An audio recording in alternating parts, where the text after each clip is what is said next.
আসসালামু আলাইকুম সুপ্রিয় দর্শক শ্রোতা, আশা করি সবাই ভালো আছেন। আলহামদুলিল্লাহ আমরা অনেক ভালো আছি। আমরা আজকে কথা বলবো পিএলআইডি নিয়ে, প্রোলাপস ইন্টারভার্টিব্রাল ডিস্ক।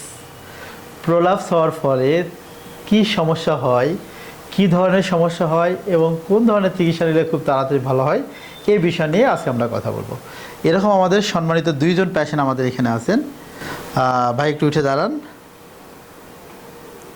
ও তো অনেক কষ্ট। হ্যাঁ, উনি একজন সম্মানিত রোগী কোমর ব্যথার, উনি একজন সম্মানিত রোগী কোমর ব্যথার, যারা সিভিয়ার পেন নিয়ে আমার কাছে আসে।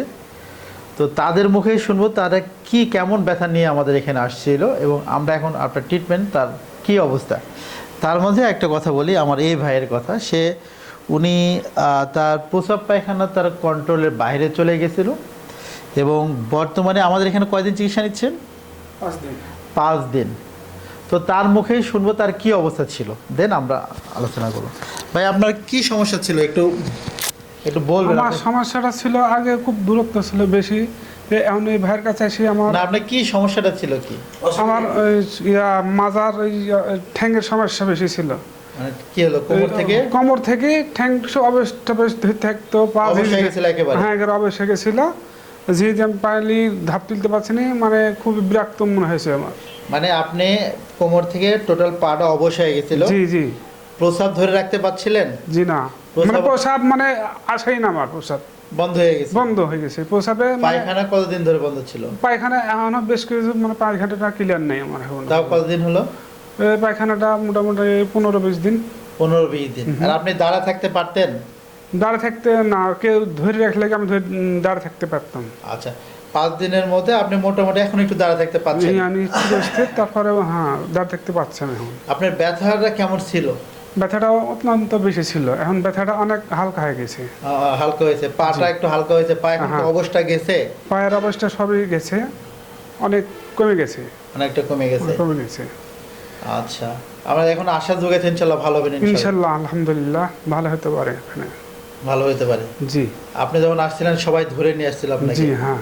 আচ্ছা, তো ওনার যে প্রবলেমটা ছিল, তার ডিস্ক প্রলাপস ছিল এত সিভিয়ার যে তাকে আসলে উনি এখনও দাঁড়িয়ে থাকার ক্ষমতা এখনও সে অর্জন করতে পারেনি ওই পরিবার, এবং তার লোয়ার লিম্ব টোটালি প্যারাস্থেসিয়া ছিল। সে বুঝতে পারতো না যে তার পা, তাই না? জি।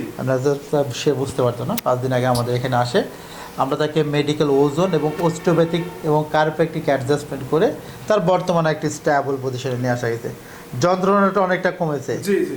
যন্ত্রণা যা সিভিয়ার যন্ত্রণা ছিল লাগতেছে। এরকম আরেকটা ভাই, আপনার কি অবস্থা ছিল বলেন তো ভাই? তো ফার্স্ট টাইম অনেক ব্যথার কারণে তো আপনার চেম্বারে সঠিকভাবে আসতেও পারতাম না, যেহেতু আমার মাজার সমস্যা ছিল। মাজা একদিকে বেঁকিয়ে গিয়েছিল, প্লাস বেঁকিয়ে যাওয়ার কারণে আমি সঠিকভাবে চলতে পারছিলাম না। মানে কেউ যদি ধরে নিয়ে আসতো সেই ক্ষেত্রে আমি চলাফেরা করতে পারতাম, তাছাড়া উঠতেও পারতাম না, আবার চলাফেরা করতে পারতাম। আপনার এখানে এসে প্রায় 17-18 দিন ট্রিটমেন্ট নিয়ে, প্রথম 4-5 দিন ট্রিটমেন্ট নিয়ে অনেক সুস্থ হয়ে গেছি। এখন বর্তমান 17-18 দিন হচ্ছে, এখন মোটামুটি অনেক ভালো আছি। কারো সাপোর্ট ছাড়া আমি এখন চলতে পারছি, উঠতে বসতে সব প্রায় এখন নর্মালের মতোই হয়ে গেছে। তবে কিছুটা আছে, তো আশা করা যায় যে এটাও অনেক দ্রুত সময়ে ঠিক হয়ে যাবে। তো ওনারও ছিল সিভিয়ার ব্যাক পেন উইথ তার কোন পাটা ভাই? আমার এই পাটা, টোটাল ডান পাটা কি অবশ্যই হয়েছিল? অবশ্য ভাব হতো, মানে ঝিঝি ধরা অবশ্যই। এই কারণে আমি হাঁটলে বুঝতে পারতাম না যে আসলে, মানে যখন হাঁটতাম তখন অত ইয়াই হতো না, মানে এত ঝিঝি করতো, পায়ে ভর দিয়ে আমি রাখতে পারতাম না ব্যথার কারণে।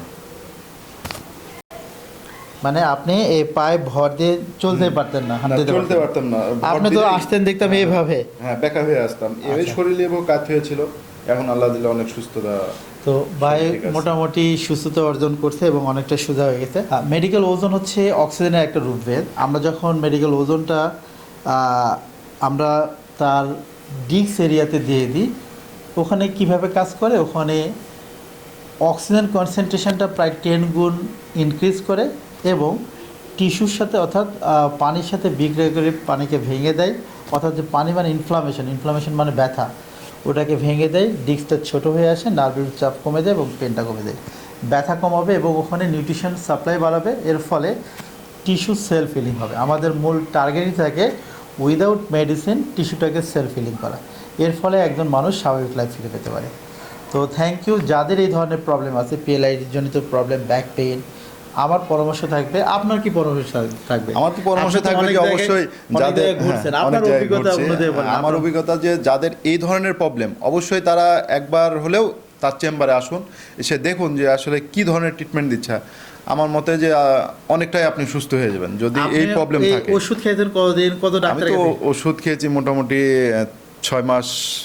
6 মাসই হবে, 6 মাস যাবত ওষুধ খেয়েছি। ডাক্তার 4-5টা ডাক্তার দেখাইছি, তারপরেও আমার কোনো সুফল নাই। সবার যতদিন কাছে ওষুধ, সার্জারি করেন? হ্যাঁ সার্জারি তো মাস্ট বি। যে কোনো ডাক্তারকে গেলে একবার সে দেখবে, পরের বার অপারেশন পরে পরের বার বলবে ঠিক আছে আপনি অপারেশন করেন, তা না হলে এটা আর ঠিক হবে না। আচ্ছা, আর আমরা কি আপনাকে ওষুধ খাওয়াইছি এখানে? না না, ওষুধ তো আপনি আরও ছাড়ার কথা বলছেন, যে ওষুধটা ছাড়েন, আমরা এই ট্রিটমেন্ট দিয়ে এটা ঠিক করে দিব। আচ্ছা, আমাদের টার্গেট থাকে উইদাউট মেডিসিন প্রবলেম কীভাবে সলভ করা যায়। তো থ্যাংক ইউ, দেখা হবে নেক্সট কোনো ভিডিওতে। আল্লাহ হাফিজ।